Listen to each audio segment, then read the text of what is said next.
Boker tov à tous. On dit ensuite Vatechasreu me'at me'elohim vechavod vehadar te'atreu. Pourtant, tu l'as fait presque l'égal des êtres divins. Tu l'as couronné de gloire et de magnificence. Alors, on dit qu'en fait, Akadosh Baruch Hu, quand il a créé Adam, il a dit qu'il a fait à l'image d'Akadosh Baruch Hu, il a fait à l'image de Dieu. Et donc, quand les malachim, ils ont vu comment Akadosh Baruch Hu, il a confectionné un homme, quand ils l'ont vu, ils ont dit Kadosh. Ça veut dire que les malachim, ils ont compris qu'il était autant saint qu'Akadosh Baruch Hu. Et donc, à ce moment-là, Akadosh Baruch Hu, il les a fait rentrer tous les anges dans une torpeur pour leur montrer que l'homme, il est très, très, très Kadosh, mais il n'arrivera jamais, évidemment, comme Akadosh Baruch Hu. Ça veut dire que on a une partie de la lumière d'Akadosh Baruch Hu, mais on n'est pas Akadosh Baruch Hu. Un homme, il n'est pas divin. Un homme, il est humain, mais il reste humain, et il a une partie qui est divine en lui. Il y a des gens qui vont peut-être se prendre pour des dieux et qui vont croire qu'ils sont la réincarnation de Dieu. Il n'y a personne qui réincarne rien du tout. On a tous la lumière d'Akadosh Baruch Hu. Mais dans selon combien tu vas te travailler ici dans ce monde, tu vas pouvoir atteindre jusqu'à 49 degrés de sainteté. Et le 50e degré, qui est vraiment la connaissance d'Akadosh Baruch Hu, une personne, elle peut l'atteindre qu'après sa mort.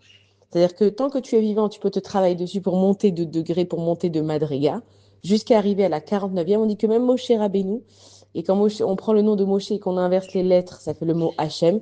C'est-à-dire que c'était lui l'homme qui était le plus proche d'Akadosh Baruch Hu. Même qu'il est monté en haut dans le ciel, il n'a pas perçu de son vivant la lumière d'Akadosh Baruch Hu. Et il est arrivé au 49e degré. Seulement après la mort d'une personne, on peut arriver à 50. Maintenant, pourquoi est-ce qu'on nous dit que l'homme, il est tellement kadosh? C'est pour nous expliquer qu'à l'intérieur de nous, on a des forces très, très grandes. Et c'est à nous, en fait, d'aller trouver nos forces. Comment on trouve nos forces? À chaque fois qu'on a une épreuve à l'intérieur qui vient, on se dit, oh là là, mais comment je vais faire? Je vais jamais y arriver, c'est compliqué. Tout ça, c'est le Eterra qui est en train de me dire, tu vas jamais y arriver, laisse tomber, ne commence même pas, va à la facilité. Alors que si on se travaille dessus, on va commencer nous, on est comme un diamant. Un diamant, quand on va le sortir, il est sale, il n'a même pas d'éclat, il va falloir le polir, le polir, le polir, jusqu'à lui enlever tout ce qu'il a de pas bon sur lui et lui donner une forme où il puisse être joli. Et c'est exactement la même chose avec la Neshama, c'est que la Neshama, elle est là, elle est à l'intérieur de nous, mais elle est recouverte par beaucoup de clipotes dans ce monde des mauvaises midotes.